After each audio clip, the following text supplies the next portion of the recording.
Assalamu alaikum and good morning to everyone. Today we will learn have. Have आज हम have को सीखेंगे। have का मतलब होता है पास में होना, रखना, होना। इसे possession, रिलेशनशिप, एक्सपीरियंस और हेल्पिंग वर्ब के रूप में इस्तेमाल किया जाता है। possession यानी किसी चीज़ का होना। Structure subject plus have oblique has plus object। Example I have a book। मेरे पास एक बुक है।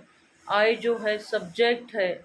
have जो है वो हेल्पिंग वर्ब के तौर पर इस्तेमाल हुआ है और a book जो है वो ऑब्जेक्ट है।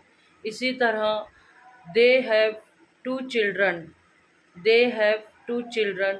दे जो है सब्जेक्ट है। हैव जो है हेल्पिंग वर्ब के रूप में इस्तेमाल हुआ है और टू चिल्ड्रन जो है वो ऑब्जेक्ट है। बिल्कुल इसी तरह you can make the sentences. Thank you.